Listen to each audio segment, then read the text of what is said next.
11:37 BBC Radio Oxford. Good morning, I'm Malcolm Boyd and it's St David's Day, March the 1st. Now, Simon Lord has joined me in the studio. He's from Wallingford. He has a story to tell. Firstly, he's got a busy weekend coming up. On Saturday, he's running a market stall in Wallingford Market Place. It features a 1959 VW Beetle. The next day, the day after that, with his daughter Alice, who's 19, he's running the Bath Half Marathon. But he's doing all of this for a reason. Simon, it's lovely to see you this morning. Good morning. So, tell me the reason. Well, just over a year ago, Malcolm, I went to my GP. Nothing particularly wrong with me, but thought that at 50 and a little bit, it was time I had a PSA test. Yeah. PSA stands for prostate-specific antigen. It's a little bit of a chemical that's in your blood. All men have it. And if it starts going up too fast, it might indicate prostate cancer. Yes. You didn't have any signs of anything wrong? You just decided to go to your GP? You thought, I'm about at that age? I mean, I'm getting there as well. It's about time I had this PSA? That was it? That was it, although looking back, I now realise that in fact I probably did have some minor symptoms, which I had just sort of brushed off as being getting older. Yeah. Do you mind telling me what? Going to the loo at night, Yes. You know, once, twice, even when I hadn't had 3 pints of beer just before bedtime. Yeah. That kind of thing. Some men have problems getting or maintaining erections. That kind of thing needs to be investigated with a GP. It might not be prostate cancer, it could be lots of other things, but it's the kind of thing that a man should be talking to a GP about. OK, what happened when you went to the doctors? What happened when you took the test? What happened next, Simon? So the test came back and it was above the threshold figure of 3, which for men under 60 is a sort of bench line. And so I was referred to the Churchill, where then I had an internal examination, let's call it, the finger up the backside. Not very comfortable, not a nice thing to look forward to, but has to be done. Has to be, yeah. And then a biopsy when they actually shoot 10 tiny little needles through your back passage into the prostate to pick up samples of cells in the prostate. And of those 10 samples, 9 were positive, and about 70% of each sample was tumorous. Goodness me. That must have hit you like a bombshell. It was, well, the build-up, of course, was meaning by then I wasn't that surprised because okay. it you had could taken, almost, yes. I could kind of see which way it was headed. Could you? Although there was no guarantee it was headed that way. So, I mean, I was prepared for the range of options that was coming up. But yes, it was a surprise. I think the next bombshell then comes in. The bigger bombshell really is having to make the decision as to which treatment you have. Yes. What was on offer for you, for example? Well, at the outset, I thought that there was really between radiotherapy or surgery. Yes. Radiotherapy has its advantages, but there are some significant side effects.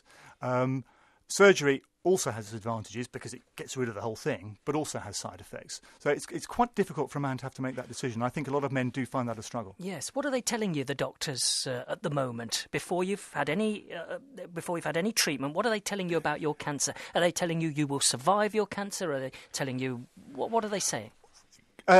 Obviously, each case is going to be different. In my case, it was very survivable because it had been found early enough, and it was still contained within my prostate, and that's the critical thing. And that's really part of my message today, is making sure that men who think they might need looking into it early enough so that whilst it's still contained within the prostate, because that actually increases their options, it increases survivability, and it actually makes it much more likely that they're not going to be struggling and fighting against it for the rest of their life. OK, you opted for surgery. What did the surgery do? So the surgery just cut out my whole prostate. OK. The prostate's about the size of a golf ball. Mine was a bit bigger than that because it was diseased, so it was perhaps 1.5 golf balls, maybe even 2, if you can imagine such a thing. Yeah. And in doing so, they also cut out one of the 2 muscles that men have that keeps their urine in their bladder, stops them from being incontinent. Yes. So there is a slight risk with surgery that you will temporarily, or in some cases for a longer period of time, lose continence. I was very lucky I didn't. So effectively what they do is they cut out the prostate and rejoin your P-tube to the bottom of your bladder. Goodness gracious. All whilst you're under anaesthetic during this 3-hour operation. Yeah, and you say during the operation you're sort of like pumped with CO2 to make it easier to get at you. Indeed, because it's all pretty tight in there. So they fill you up with CO2, obviously whilst you're under anaesthetic, so you don't see your great big pregnant belly. Okay. And then the surgeon can work much more accurately. The surgeon actually used, in my case, and in most surgery cases now, what they call a robot, which is actually more of a remote control device. Yes. Surgeon sits at what looks like a computer terminal 15 feet away and drives the whole thing as if it was a PlayStation. Goodness me. How long was the operation? How did you feel after the operation? Operation was 3 hours, and when I woke up, I was very groggy, and I then got what was nearly a night's sleep, but then woke up feeling like I'd been kicked by a couple of big horses. And that's how I felt for the next day or so. But actually, you feel quite better quite quickly. Certainly once the catheter is taken out, which is normally after about a week, then you've got to take it gently, but most things are okay, but you can't do any lifting. What time scale are we on here? From the time you went to your doctor, talk me through, when was that? When was the decision to give you surgery taken? What's the time scale here? My time scale was slightly extended because after I was diagnosed, there was a little bit of a delay, and then I decided I was going to have a second opinion. So I perhaps made things slightly longer. So I got a second opinion and actually then went and had my surgery under the NHS at Guy's in London. But that's nothing against anything at the Churchill. So I would guess that most men would probably see that timescale being about 3 to 4 months. Okay. And is time of essence here? Is time important? Time probably isn't actually that critical, fortunately. Okay. Prostate cancer is quite slow growing. So realistically, if you're in a position to have an operation, time is not actually critical. Okay. Prostate cancer. 36,000 men a year are diagnosed with it. Men like Simon, normal men. 11,000 men die each year from it. Would you count yourself, Simon, do you think, as one of the lucky ones, or did you make your own luck by going to your GP early on? I think you've got to make your own luck. You've got to go to the GP early on. You've got to choose your own treatment option and be comfortable with it. And if that takes time, that's fine. Find out where the support is. The support is in lots of different places. Churchill's just getting going a prostate cancer support group. So there are real local people who can help you with that now.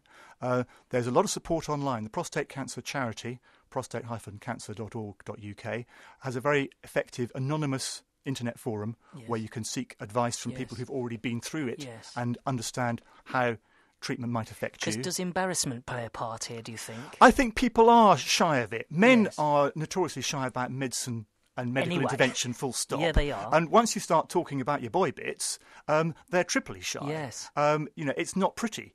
It's not something that has ever really been given much prominence. And I think a lot of men, not unsurprisingly, are really quite embarrassed about having to talk about it. Of course.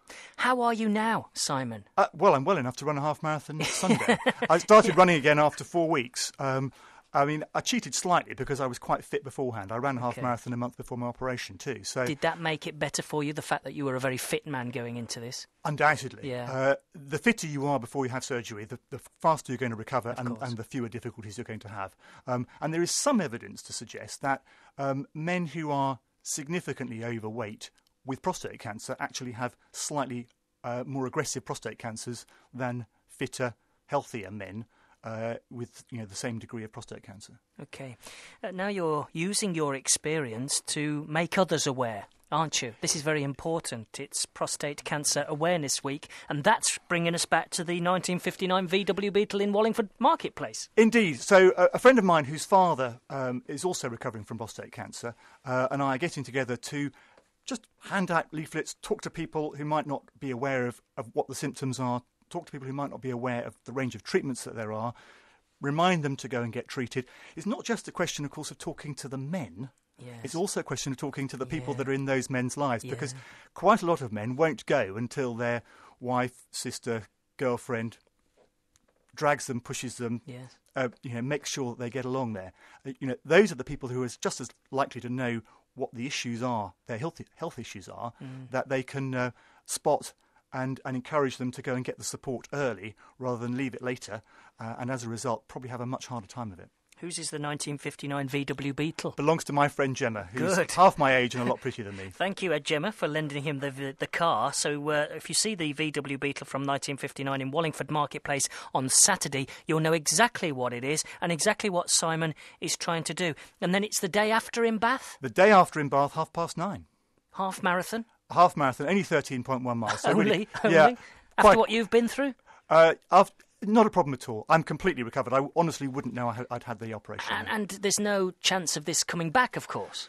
There is a chance. I can't tell you how big it is. It's pretty small.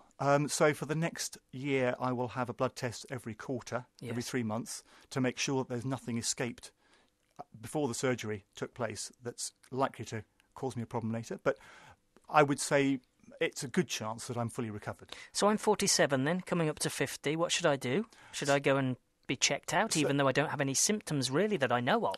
So at around about 50, you could easily book yourself an appointment with your GP and go and talk to him or her about prostate cancer and whether there are any particular risk factors that are connected with you. Most men can't do anything about having prostate cancer. There's nothing you've done earlier in your life that gives you increased risk, and there's nothing that therefore that you can do to change your chances. A small number of men are at increased risk. Men from an African or Afro-Caribbean background are about 3 times as risky of getting prostate cancer as Caucasian men in the UK. Additionally, men whose first-degree relatives, so that's brothers or fathers who've had prostate cancer, also increase their risks by quite a bit. So they should probably be going a little bit earlier than 50, perhaps even 45 if they know that soon, that there have been problems in the family. There's a possible link between men with prostate cancer and their sisters or mothers with breast cancer. So that's also something to bear in mind, but again, not yet very clearly defined. OK. Go and get checked is the message. Simon, it's lovely meeting you. My pleasure. Good luck in the Bath Half Marathon. And Alice is going with you as well, your daughter, isn't she? Yes, she is. She's. I'm aiming to beat her, but I'm not so sure. Well, she's only 19, man. I don't know, though. He's fit enough. And watch out for Simon in that 1959 VW Beetle. It's Wallingford Marketplace, and that's this Saturday. Good speaking to you. Thank you, Simon. It's 10 to 12.